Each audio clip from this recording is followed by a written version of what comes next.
Never dreamed in a million years that I would be where I am today with what I do. I got a return request and this guy wrote like a long message. He said like demons have been haunting his family for generations. There was no one making content on YouTube, period. This was 2015, 2016. Welcome to the $1 Million Sellers Podcast. I'm your host, Nick Chouquette, and today we have Paul Hersko on the call. Paul's been a longtime member of MDS. I know he's got some other great things going on, but he's very well known in the group, has come out to a lot of the events and has some pretty amazing things going on in his life. And I'll let him introduce himself a little bit, kind of give his origin story a bit and let us know what he's into these days. So with that being said, Paul, I'll kick it your way and let the listeners know a little bit about yourself. Sure. I appreciate the intro. MDS has a very, very, very special place in my heart. And, I could truly say that it's probably I've been to a lot of events. I've gone to a lot of conferences. I've met a lot of people. And I could say that MDS has probably had one of the largest impacts on my life since joining it, I think in 2016 or 2017. And we could definitely get into that later, but I think it's just had a massive impact on my life in so many different ways. And I think the business side of it is like the least important of what I've gained from MDS. So I wanted to kind of start with that because it holds a very, very, very special place in my heart. Nice. Yeah, man. And I feel the same way and have even said that a couple times. Like the business stuff is great, but that's not the best thing I get out of it either. So we'll definitely dig into that a little bit. Yeah. And that's where we met, right? We met through MDS. Yeah. I've made some great relationships in MDS that I value, outside of just business. And it's just a great place for that type of networking. I kind of always felt like it was like growing up round two, right? Like I grew up with a lot of great people that I connect with in a lot of ways. But as I've gotten older and kind of more focused on performance and business and entrepreneurship, I've kind of shifted away from some of the people I grew up with. But then, comes MDS and it's like, all right, man, I can do some of the stuff I used to do with these guys back in the day. And I can also talk business and like better myself at the same time. So it's like the best of both worlds. 100%. And I'm also, and we can get into it later, but I'm also in like a real estate mastermind. It's like the equivalent of MDS for real estate. And just going to the events and meeting the people, it's like I have this benchmark that's so high and nothing has lived up to kind of the value and relationships and connections that I've made through the group. Like, and this is like the top real estate people. And I'm like, I don't vibe like how I vibe in this other group. I think it's just very hard to replicate what has been built with MDS. So yeah, that's good to know, man, about the real estate group. I kind of had this assumption that I thought all groups were the same too. Right. But it's not. It's really not. That's cool. That's good to know, man. And I know you've been on Bigger Pockets too, right? Didn't you go on that podcast? That's so cool. I was on Bigger Pockets last year. Nice. That's a good one. That's I have that on my list of podcasts to listen to. It's just good content about real estate, but it's also just a good podcast. So I really like that one. That's actually part of my origin story. I was like listening, I think in 2015, I was listening to Bigger Pockets, and then I'll get into my story in a second, but I was between like do I want to start in real estate or Amazon? And I learned on I learned about real estate through Bigger Pockets, and I chose actually Amazon to get started with. Cool. But yeah, just a little bit about me. I am now getting old. I'm 31. When did I join? 2017 I joined MDS. So was that 6 years ago? So I was 25 years old when I joined MDS. And I think like going to other members' weddings, and some of my best friends are in MDS, and a lot of my life now is through relationships that I built in this group when I was 25 years old. So I've been in the group since 2017. I was probably one of the original 50 or 100 members. I remember the very first conference in Mexico in 2017, where we all just showed up. Were you in that first Mexico trip? I was in the group. I had just gotten in maybe maybe like 2 or 4, maybe a little longer. I got in there pretty early, but I think you were already in there. I didn't go to Mexico though. So we show up. I think we flew into Cancun. I can't remember where we flew in, but we flew in, and we all are on the same flight. And there's this guy at the airport, like we're the gringos, and there's this guy with this sign that says $1 million sellers pickup zone, and everyone's like, yo, like this is not a good look in a foreign country to have this sign that says $1 million sellers. Like we are just a target waiting here, and I'll never forget that. And then that was how the trip had started off. And I think Michael Quinn showed up with a unicorn horse head the entire trip. I'm sure you've seen those photos. That was like a wild time. But yeah, that's where it all began. Like, and then like David Gaim's like just standing up and being like, yeah, I started this supplement brand. It's starting to go well. I think maybe I want to scale it. And now he's got this massive company. That was the room that we sat in, like, these huge, massive direct to consumer brand like that David built. And I remember Alan was talking about, I just started this protein company called Koss. Wow. Like all these guys were there talking about like they had just started their brands, like very beginning. And we were all there, and there was no organization to the conference, but we all just showed up and just talked. And I mean, we all just became these really close friends, and it was just like that was like one of the most magical trips, and it just blossomed into so many, like branching off into so many different relationships from that very first trip. Yeah, that's so cool to hear you talk about that now. Like, and what pops in my head is like, I go to Harris Teeter, the grocery store here, and I see Koss protein powder in there. I go to the Whole Foods, I see, Mary Ruth Organics in there. Yep. And it's crazy to hear you talk about that back then. And like, it's also crazy to just think about like how much you really can accomplish in a business. I think those guys are, probably at like 10 figures now or something. Like they're crushing it in their business. And, David's doing speaking gigs. It's cool to see him doing what he seems to be really passionate about, like on the Kabbalah side and stuff like that. And he gave a speech at the last, the Inspire event we did alongside Prosper. And like everybody was just like raving about David Guillaume's speech, right? So it's just so cool to see that journey unfold. So tell us a little more about your journey, Paul. Like you chose to start on Amazon. What was that like for you? What kind of money did you invest? What did you struggle with? Sure. So just quick. So I'm 31. I live in South Florida, originally from Chicago. I think I joined the group while living in Chicago.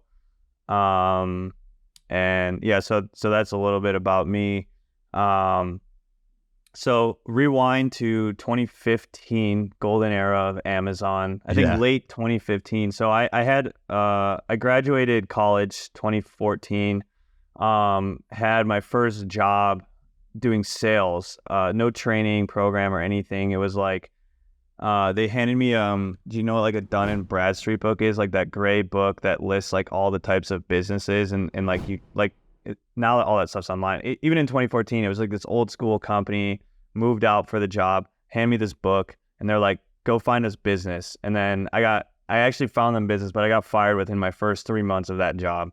And then got hired to do, I got a pretty sweet gig. It was a remote job in 2014, which that wasn't a thing back then. Like people in the US didn't have remote jobs unless it was like a really specialized thing. So I had this job. My boss, the boss of the company, or my boss didn't live anywhere near. I didn't have to go into an office, and so I was literally on my own, 23-year-old kid. And so this job required me to drive like probably 100 miles a day. I was driving to different. It was a pharmaceutical company where I had to go and like inventory their drugs, and then like I get a percentage of profits of like how big the job was, but it was just me, my car. I would drive there, inventory their stuff, and the job, like I would sell the job and then service the job. And it was like a very, it was almost manual labor. It was sales plus manual labor. Okay. Interesting. And so I had I had all this time while I was driving, and one day, I don't know what spurred it, but one day I was like, I have all this time. I'm listening to music. I'm listening to dumb people talk. It's like, how could I maximize all this time in my car? And I was like, all right, I'm going to start listening to like different podcasts. And I think, the classic, like I read like Rich Dad, Poor Dad. That was kind of like the catalyst. Like I have a lot of entrepreneurs in my family, like my dad, my grandpa my uncle, a lot of cousins own their own businesses. So I knew like that's where I would end up, but I didn't know how I would get there. And so I read Rich Dad, Poor Dad, kind of opened my brain. And then I was like, all right, well, if I keep doing the same things, I'm going to just keep working this job. So, what can I do at this time? So I started listening to different podcasts. I was always interested in real estate because my dad had, does a lot of real estate. So I was like, all right, like let's start listening to Bigger Pockets. Then, one thing led to another, and I discovered the, what was it called? With Scott Volker, was it The Amazing Seller? I think it's Amazing Seller. Yeah. I'll double check real quick. I think so though. So I was learning a little bit about that.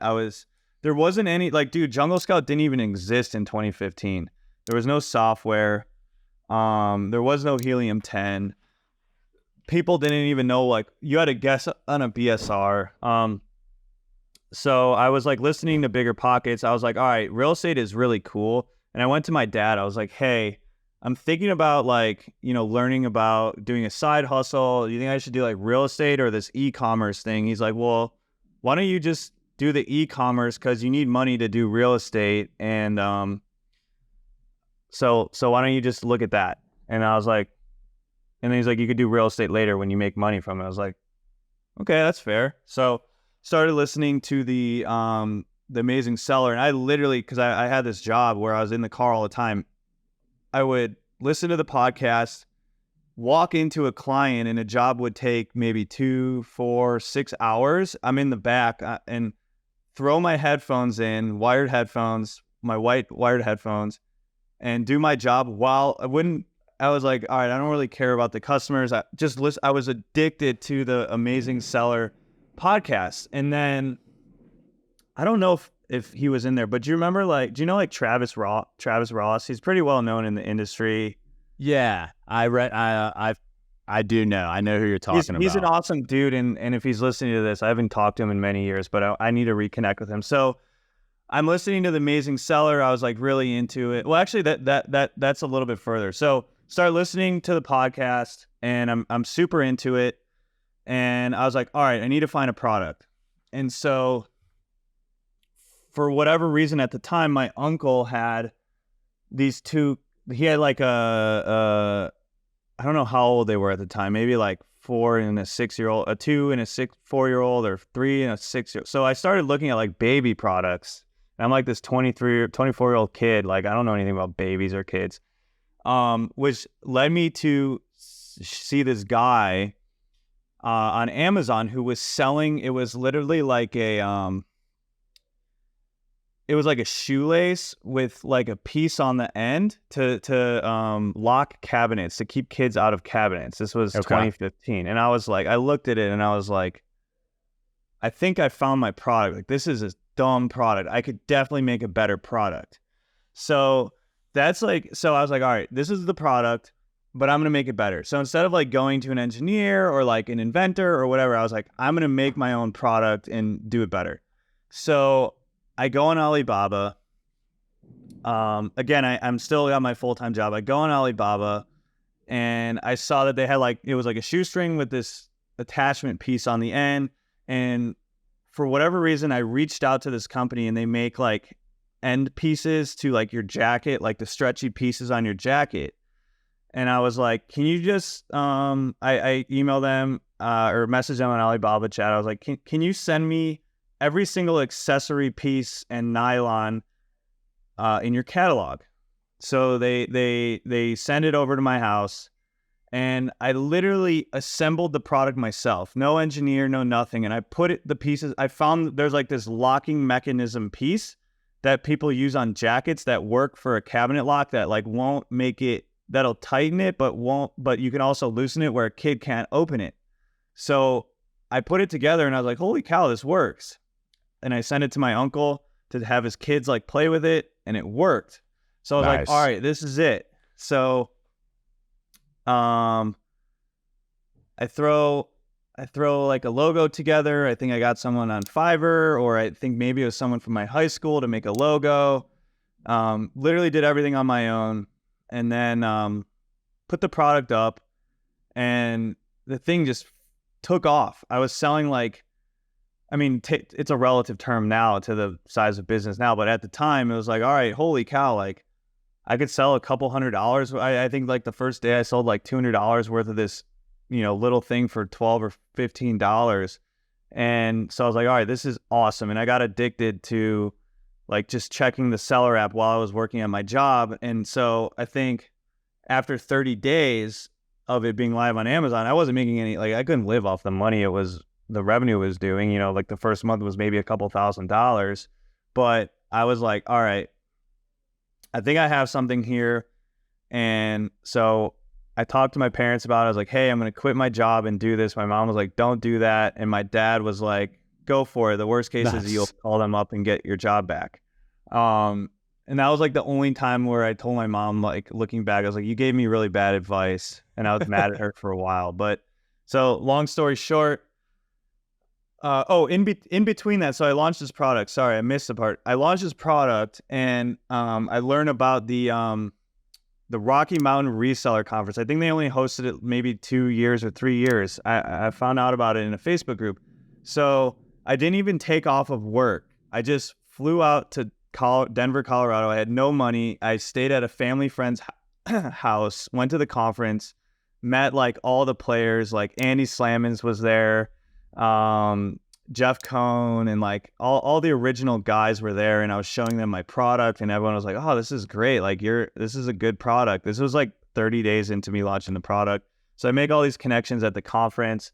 And then that was like my moment where I was like, there's all these other people doing this full time. I can do it. Yeah. And then I quit my job, and then kind of the rest is kind of history. But that long-winded, that's my origin story. Nice, so I don't know man. if more or not more interesting than most people's or not, but like I think it's pretty interesting. Yeah, man. I think it's cool how you just did so much on your own, right? Like it's easy to get sucked into the idea. I took no course either. I literally taught myself everything. I refused to pay for a course. I didn't talk to any gurus. I literally studied the Facebook groups. There was no one making content on YouTube, period. This was 2015, 2016. Yeah. Like the only stuff was paid and gated in this the free podcast. So I did literally everything on my own to start. Nice. Yeah, I remember those days of like just when I started out doing arbitrage and like manually scanning product detail pages and then going on to a website and comparing prices and like jumping back and forth. Chris Green, right? Yeah, Chris Green was big in I think he still is. I mean, I think he's a little more, see him talking about a lot of books and stuff. But yeah, Chris Green was big on the arbitrage. I went out to a conference in Chicago and met him a few years ago. So that was a cool experience. But yeah, there's a lot of interesting people in the industry to meet and kick it with that I haven't seen in a while. It's that reselling group versus like the private label group. It's like an interesting culture difference too. Oh yeah, it's such different, totally different players. Yeah, but I tend to be I can navigate both, whether I'm at a reseller conference or a more private label focused one. But so like, what did you do with the brand? Did you start to add more products? Are you still selling that product? Like, how did that go for you? Yeah, so I did that, and then I was like, all right, I'm going into the baby safety niche. And then I went. So I just was at the right place. I had a multiple right. I'll give you 2 multiple right place, right time sort of setups. So the first product's going, it's going well. And then my second product was another sort of cabinet lock that was not, I was like the first dude to sell an adhesive sticky thing, whatever. But like I was the first guy to start selling it on Amazon, and I had such a monopoly I basically got an exclusive with the factory. So for like almost a year, I had this product that no one had, and that was kind of that. This product led me in like within 6 months, I basically was able to like do seven figures, and it was mainly just with this one product. That was back in the day when it was really easy to do that.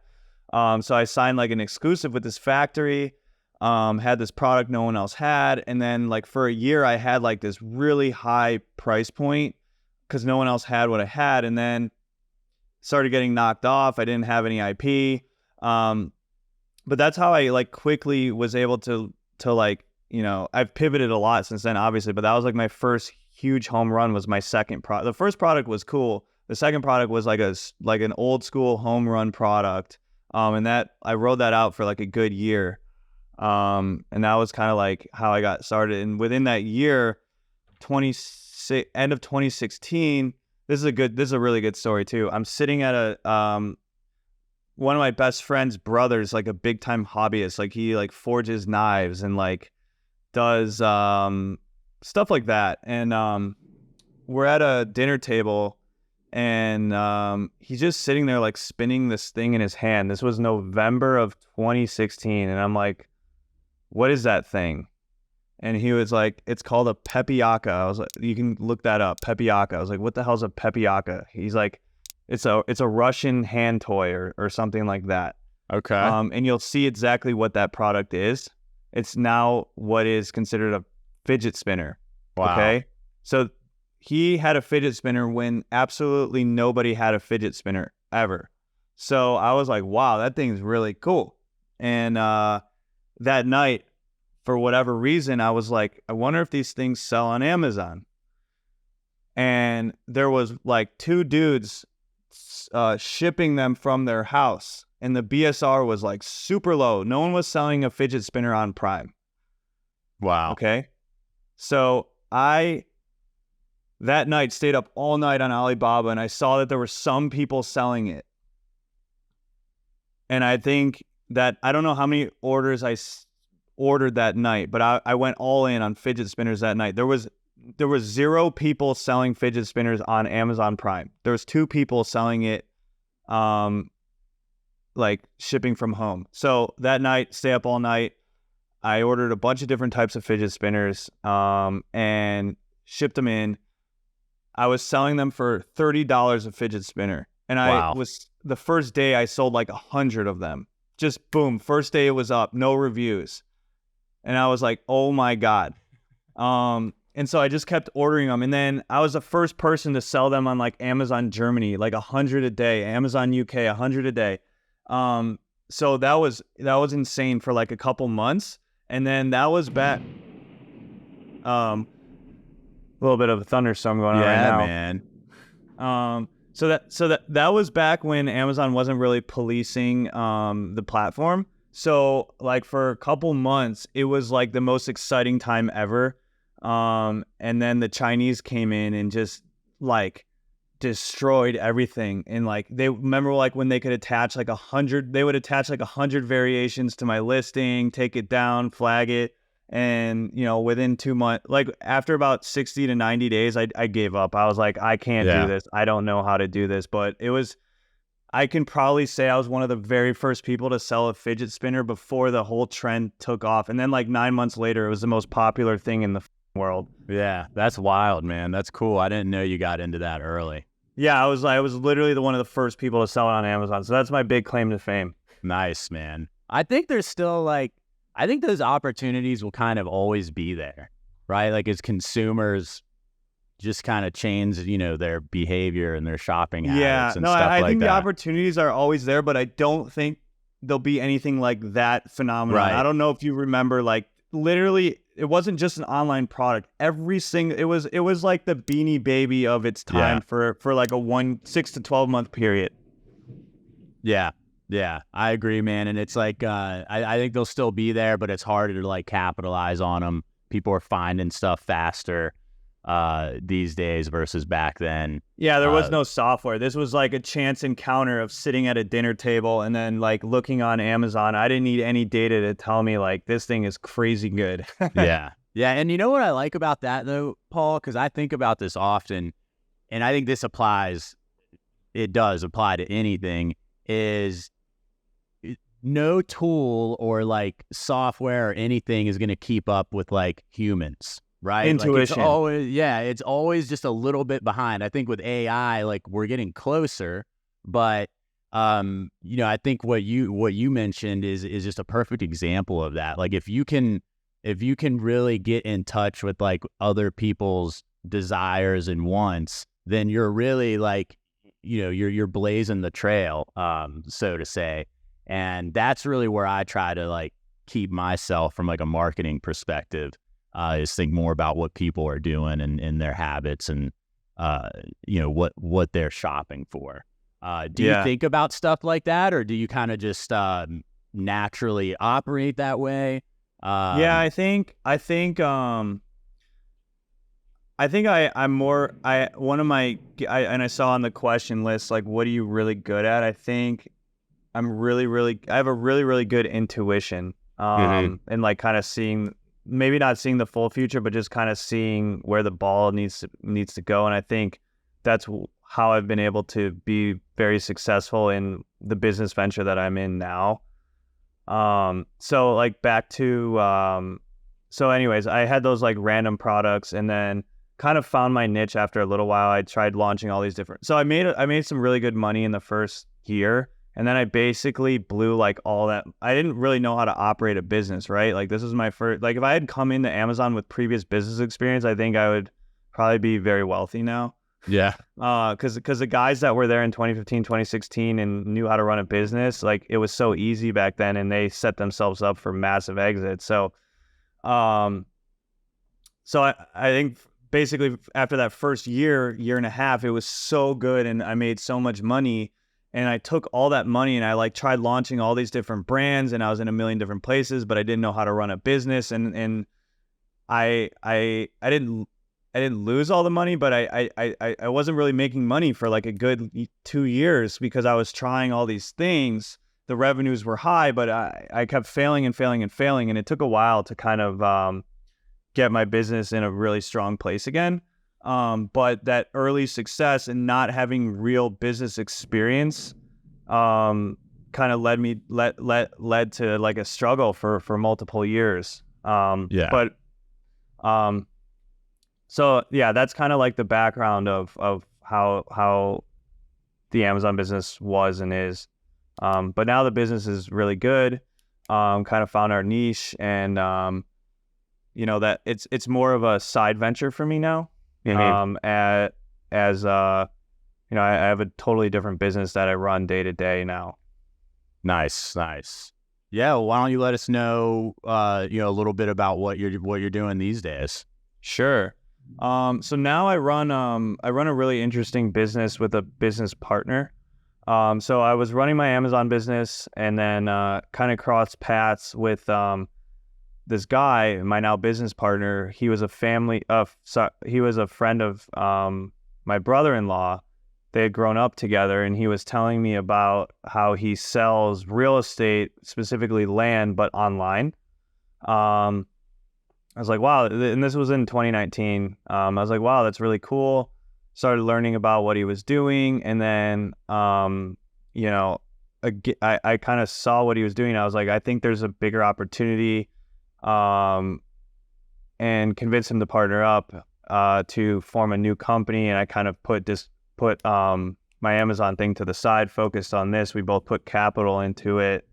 And so basically what we do is we sell real land online.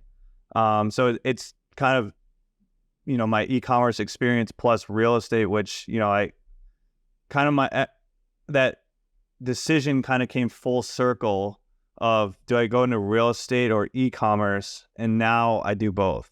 Yeah. So life works out in a really funny way. So all that's come full circle now. So I run a company. It's called discountlots.com. We sell land online, and we started it in 2019, and now we have like 70 employees. And it's a doing large revenue, and it's a pretty big business at this point. And I never dreamed in a million years that I would be where I am today with what I do.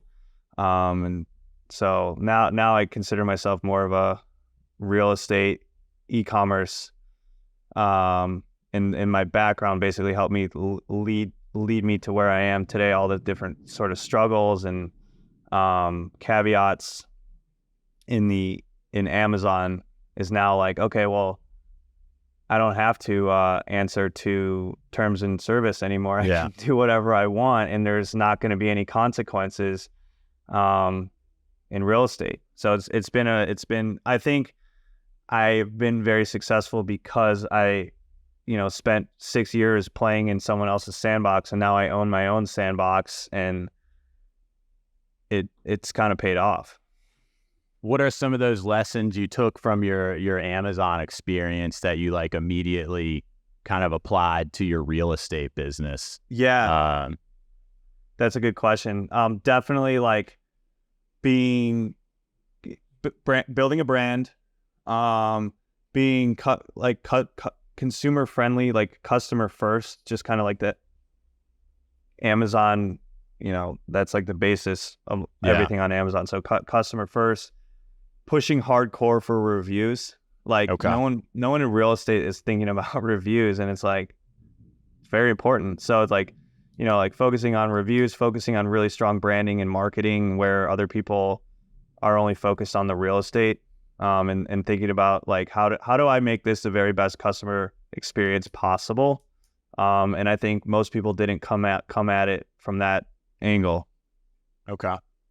And what does that look like for your customers? I guess is it like B2B type business, or like who do you end up selling to usually? It's consumer facing, so it's basically like, people learn about us online, and then they realize, okay, anyone can buy a piece of land, and you can buy it online. And so, it's marketing directly to customers. So a lot of the stuff is transferable that I've learned in the Amazon world. Do you have any like weird real estate stories? Kind of like I have weird Amazon stories, right? Like weird customers. Or return reasons, just like weird as hell. Any stories so far? Oh, I mean, there's so many stories. Like, I'm trying to think of a good one. Give me a little bit more direction. Yeah. Like I remember when I was still doing customer messages, I got a return request, and this guy wrote like a long message, and he had said like. He said, what did he call them? So he said like demons have been haunting his family for generations, and that the product broke or something because of these demons. And I was tripping out, man. I was like, what the hell is this guy talking about, man? I showed my wife. I was like, babe, come over here. You got to look at this message. I show her that. And I was like, man, I'm just going to copy and paste this and send it to where I bought it from. So I did that, and they refunded the money, like no questions asked. I refunded that guy, no questions asked. Like I wasn't going to screw around with that guy.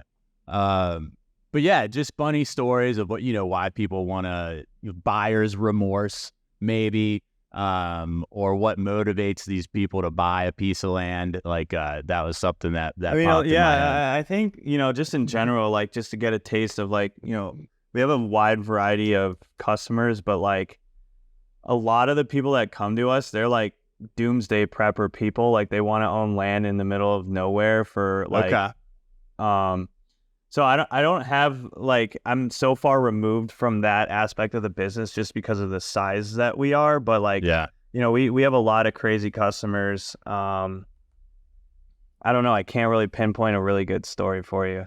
No, that makes sense, man. Like, because you probably didn't come into that business doing kind of like how you came into the Amazon business, so that was right? That was one of the big, So what I can speak to that is I knew how an Amazon business is run, and I literally did everything for so long, and I think that was one of the really good skills that I brought in. Is I was like, all right, for the first 2 months, like me and my partner are going to do everything, and we're going to hire people ASAP. Yeah. And I think you know, that's one of the things that kind of set us up for success was like, all right, I know what it's like to be the guy that wears all the hats, but now we have capital and we know how to scale a business.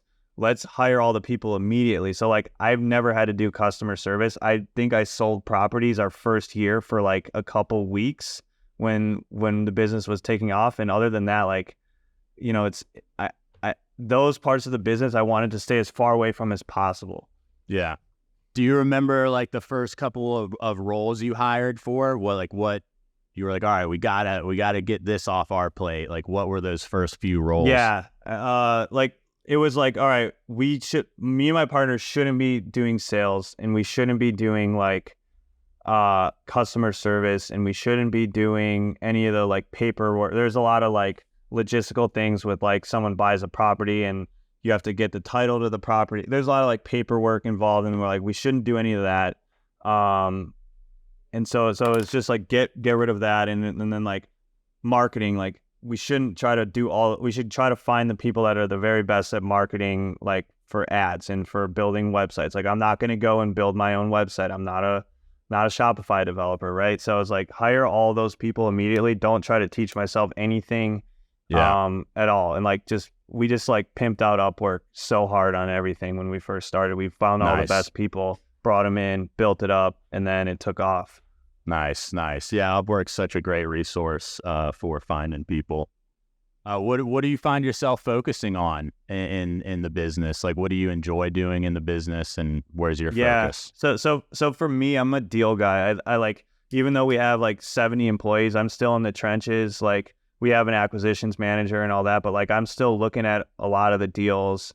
My partner doesn't look at any of the deals anymore. He just leaves it to me, the acquisitions manager. But I love the deal. I love the negotiation. I love telling them like, no, this is our price, and then they come back and then telling our acquisitions team like, you got to get them down to this price.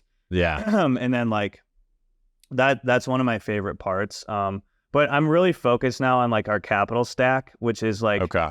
You know, I was terrible at finance. I didn't know anything about finance. And now I talk to hedge funds, and I talk to private equity firms, and I'm talking to large banks and institutions like every day. Because now we're just playing in this, you know, whoever has the best capital stack is going to win. And I never in a million years thought that I would be, you know, doing working with our CFO who's building a sophisticated models, and I'm looking at like the financial models and then communicating that to a bank and sitting in the middle of that conversation, and never imagined that I would be doing stuff like that. Do I love it? No, but that's what I'm spending a lot of my time on because like we're scaling our business, so we need to have these capital in place. And so now it's just totally different from, you know, the humble beginnings of building an Amazon listing to speaking with, you know, like I was on the phone with, you know, really large, like UBS Bank. I was talking to like the fund division, like the CEO of that. And it's like, that's not what I learned in school. That's not my history. And you just kind of evolve. Like as a business owner, you got to kind of evolve to what the business needs. And if you kind of just stay stuck in, for example, doing the customer service and you're 3 years into your business journey, you're not there's something wrong there, right? Yeah. So it's like, it's like finding the holes in the business and then fixing it and then bringing someone in to kind of stay in that hole. And you know, the biggest takeaway and lesson learned is like stay out of your own way. You know, it's like find the people that are really good at what they do and bring them in, learn from them, and move on to the next thing within the business. Yeah. Man, that's cool to hear you talk about the finance side of things. Did you ever, like, I know for me, I always told myself like, oh, you know, I'm not very good at finance stuff, you know, like because I really didn't want to mess with it. I didn't like it. But Same. then, but then I shifted, and I actually I was like, all right, I'm going to figure this, you know, I'm going to figure this out. And, you know, now I'm like way more, you know, I'm looking at the profit and loss. I'm looking at the line items. I'm like, all right, how can I, I was scared of it for so long, and stuff like that. It's crazy, right? It's like we kept ourselves there for a while, right? And just said, oh, we're not good at it. At least that's what I told myself. But then there's always part of me that's like, I can be good at anything I put my mind to, really. Like I truly believe that. I truly believe that for anyone, honestly. but yeah, man, I kept myself there for way too long. And it's good to let go of that way of thinking. So that's interesting to see that you were kind of going through the same thing, and where you're at with it now is cool too. Yep. Yep. Nice, man. Well, what's the big vision for Paul, right? Like, the way that I see these businesses, they're like vehicles for a lot of MDS members to really kind of, live life on their own terms. What does that look like for you, and how do these businesses fit into that? Yeah, I mean, I think Amazon was like my vehicle for learning business, my vehicle for it was basically my vehicle for where I am now, and my vehicle now, the business I run now is going to be the vehicle for whatever I do next. But I think for me, this business, like, I knew like after the first or second year, I knew for a fact, like, I did not want to do Amazon for the rest of my life. I knew that, like, there was some, like, I wasn't fulfilled in my Amazon journey. And I think that's what led me to what I'm doing now, where I'm very fulfilled. I think that was, the money was good. I did a lot of traveling. I did, like, going to Thailand and going to China, and, like, being a digital nomad and all those things. And it was, it opened so many doors and helped me build so many relationships. And I think it was really just practice for what I'm doing now of, running this larger company. And I don't know where this company is going to go. Like, I want to build this into like $1 billion company. That's kind of the bigger plan with this current business. When and how I'll get there, I'm working on it every day. But all this was possible because of joining MDS and learning about how people do things. And, still to this day, some of my very best friends are in the group. And, it's just opened so many doors. So to answer your question, I think each opportunity in life is kind of the vehicle for the next thing, for the next opportunity, for the next whatever it might be. And you don't know till you don't know where it's going to end up. Like, you can be as intentional as you want, and you should be intentional with everything that you do, but you don't know where that will take you. Yeah. Like, 7 years ago, I didn't know that I would, be where I am today, and all the relationships that I built. Like, no one knows, if you did, then you'd have a crystal ball. Yeah. Yeah. It's so cool to hear, like, you say that, because I've been thinking about something similar. We've got an executive coach, and, like, she says things like this to me, and I hear it from other members.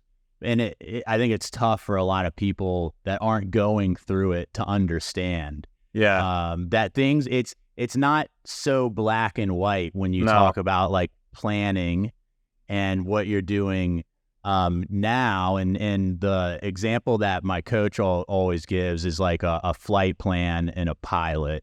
And I think the flight plan, they go according to plan like 8% of the time or something like that. So the pilot is really there to, like, course correct and get things back on track.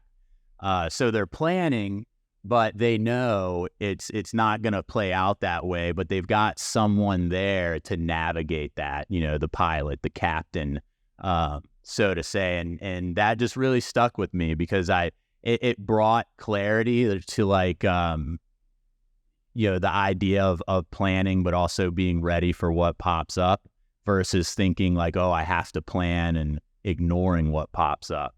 And then just understanding my role, like, really what I should be focused on. So it's cool to just keep hearing that over and over and over. Well, I think that brings up to another point that like, whoever's listening to this, like, throughout this journey, one of the big turning points in my life was getting a business coach and coaching it, whether it be life, business, whatever it is. Paying for that sort of stuff, I think, is the single most important thing you can do to continue to grow. And so now I'm all about, joining masterminds, paying for coaches, paying for people's time. I think that's one of, like, the, secret sauces to success is, finding the people that are, like, opening your mind. It's really just like, business is just a brain exercise. It's not about luck. It's not about skill. It's about sharpening your brain to be able to do the thing. Yeah. Yeah, I like that, man. That's such a great way to explain it. And definitely think getting coaching is such a good idea. I love it when people point things out, like a coach, someone that's qualified to like tell me like, hey, Nick, you're screwing that up, or like the way you're thinking about that isn't good anymore. Like that got you, that got you started, but that won't get you where you're trying to go. And I personally love it, like when someone tells me I'm being an idiot or I'm wrong or that was not the right thing to do, because now I can better myself. I can learn from that. And only a coach can do that, because there's so many. It's kind of easy to lie to ourselves, you know what I mean, and make us believe that we're doing the right thing, and sometimes we aren't if we're not asking the right questions of ourselves too. And I think a coach just makes that happen. Yep, totally agree. Well, man, Paul, thanks for coming on and just sharing like your story and where you're at now and some of the things that helped you get here. I think the audience has a lot of great things they can walk away with and implement depending on whatever their goals are. And if you're looking to buy some property, hit up Discount Lots. There we go. I appreciate you having me on here. And like I mentioned before, MDS is incredible. And, I don't think I would be where I am today without the relationships that I've forged in this group. Yeah, it's a great community, great group of people. Definitely something special to be a part of that I'm very appreciative of as well, man. And thanks for coming on, and we'll get you on again sometime soon. Thank you so much, Nick.